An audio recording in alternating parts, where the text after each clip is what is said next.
Single heart beat scan ఒక్క second లోనే world class 640 slide CT scan ఇప్పుడు మీ విస్టా ఇమేజింగ్ బంజారా హిల్స్ లో.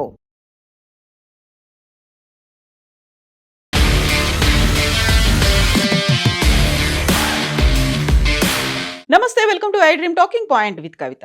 గతంలోనే H1B వీసాలకి సంబంధించి ప్రాసెసింగ్ ఫీజుని $15,000 నుంచి $1,00,000 పెంచిన తర్వాత వీసా స్లాట్లను కూడా పోస్ట్పోన్ చేసిన అమెరికా ఇప్పుడు H1B వీసాలకి సంబంధించి సరికొత్త వార్తని అందచేస్తోంది. ప్రతిభావంతులైనటువంటి విదేశీ వర్కర్ల కోసం H1B వీసా కారణంగా అమెరికన్ల ఉద్యోగాలకు భారీగా గండిపడుతుందనేటువంటి ఆరోపణలు వినిపిస్తున్నాయి. ఇదే నిజమని అమెరికా కూడా నమ్ముతోంది. ఇలాంటి తరుణంలో డొనాల్డ్ ట్రంప్ యంత్రాంగం మరో కీలక నిర్ణయం తీసుకునే దిశగా అడుగులు వేస్తోంది అనేటువంటి వార్తలు వస్తున్నాయి. తమ దేశంలో అంటే అమెరికా కంపెనీల్లో విదేశీ ఉద్యోగులను తగ్గించి స్వదేశీ ఉద్యోగులకు ఎక్కువ అవకాశాలు కల్పించే ఉద్దేశంతో వీసా వేతనాల్లో భారీ సంస్కరణలకు అమెరికా ప్రభుత్వం సిద్ధమైంది. H1B వీసాదారుల వార్షిక వేతనాన్ని సుమారు $14,000 పెంచాలంటూ కీలక ప్రతిపాదన చేసింది. అమెరికా ఉద్యోగులతో పోలిస్తే కంపెనీలకు విదేశీ ఉద్యోగులు తక్కువ వేతనాలకు లభిస్తున్నారని, దీనివల్ల స్వదేశీ ఉద్యోగులకు అవకాశాలు పోతున్నాయంటూ చాలా కాలంగా ఆందోళనలు ఉన్నాయి.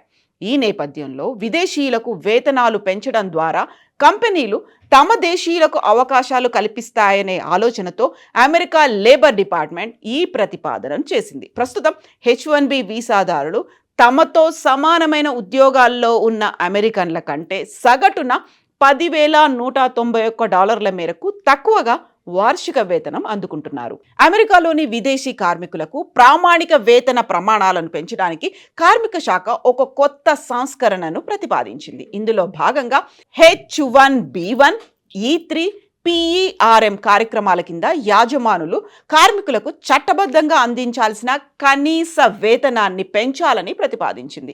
అమెరికాలో విదేశీ జాతీయుల తాత్కాలిక శాశ్వత ఉపాధి కోసం వేతన రక్షణలను మెరుగుపరచడంతో పాటుగా ఒక పేపర్ని రిలీజ్ చేస్తారు. దీనిపై 60 రోజుల పాటు ప్రజాభిప్రాయం తీసుకొని దాని ఆధారంగా తుది రూల్స్ నిర్ణయించి అమలు చేస్తారు. ఈ ప్రతిపాదిత చట్టం విదేశీ జాతీయుల ఉపాధి వల్ల అదే తరహా ఉద్యోగాలు చేస్తున్న అమెరికా కార్మికుల వేతనాల, పని పరిస్థితులపై ప్రతికూల ప్రభావం పడకుండా చూస్తుంది. ఈ కనీస వేతనాన్ని నిర్దేశించడం ద్వారా కార్మిక శాఖ మార్కెట్ ప్రమాణాలను కొనసాగిస్తూనే సంస్థలు ప్రత్యేకమైనటువంటి నైపుణ్యం కలిగిన అంతర్జాతీయ ప్రతిభావంతులు నియమించుకోవడానికి అనుమతిస్తుంది. విదేశీ జాతీయ కార్మికులకు స్పాన్సర్షిప్ ఇచ్చేటప్పుడు కూడా యజమానులు తప్పనిసరిగా పాటించాల్సిన 4 అంచెల ప్రస్తుత వేతన నిర్మాణాన్ని సవరించాలని కార్మిక శాఖ ప్రతిపాదిస్తోంది. విదేశీ కార్మికులను తక్కువ వేతనానికి నియమించుకోవడాన్ని నివారించడంతో పాటుగా 20 ఏళ్లకు పైగా అమల్లో ఉన్న ప్రస్తుత వేతన స్థాయిలను అప్డేట్ చేయబోతున్నారు.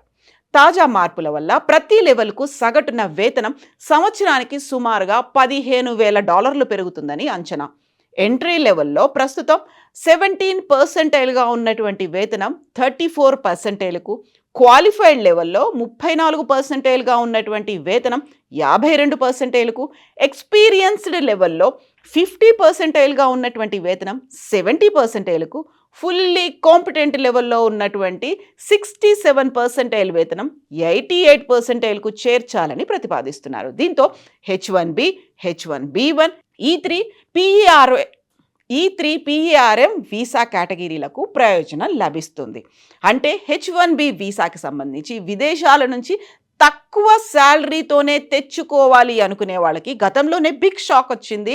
$15,000 నుంచి $1,00,000 పెంచారు. ఆ తర్వాత దానికి స్పాన్సర్షిప్లతో పాటుగా మిగతా అన్నిటి మీద బోల్డని రెస్ట్రిక్షన్స్ పెట్టిన తర్వాత ఇప్పటికీ ఎవరైనా యాక్సెప్ట్ చేసి విదేశాల నుంచి తెచ్చుకోవాలి అనుకుంటే వాళ్ళకు కూడా మినిమం ఉండాల్సినటువంటి శాలరీని ఇప్పుడు కరెక్ట్ చేయబోతున్నారు. మేక్ అమెరికా గ్రేట్ అగైన్ అనేటువంటి మాగా నినాదంతో వచ్చినటువంటి డొనాల్డ్ ట్రంప్ ఆ తర్వాత వాటికి అనుగుణంగా జాతీయతను పెంచడంతో పాటుగా అక్కడున్నటువంటి అమెరికన్లకు ఒక భద్రత, ఉద్యోగ భద్రతతో పాటుగా వేతనాల సవరింపు, వీటన్నిటికీ సంబంధించి ఇది సరికొత్తగా నిర్ణయం తీసుకోబోతున్నారు. దీని మీద ఇప్పుడు కంపెనీల దగ్గర నుంచి కూడా కావలసినటువంటి అభిప్రాయ సేకరణ అనేది కూడా జరగబోతుంది. ఒకవేళ నిజంగానే ఇది కనుక జరిగితే H1B వీసాలకి సంబంధించి ఇప్పటిదాకా ఇస్తున్నటువంటి శాలరీల కంటే ఎక్కువ లభించవచ్చు. బట్ తీసుకోవాల్సినటువంటి H1B వీసా అనగానే బయట నుంచి తీసుకొస్తారు. దానికంటే ముందే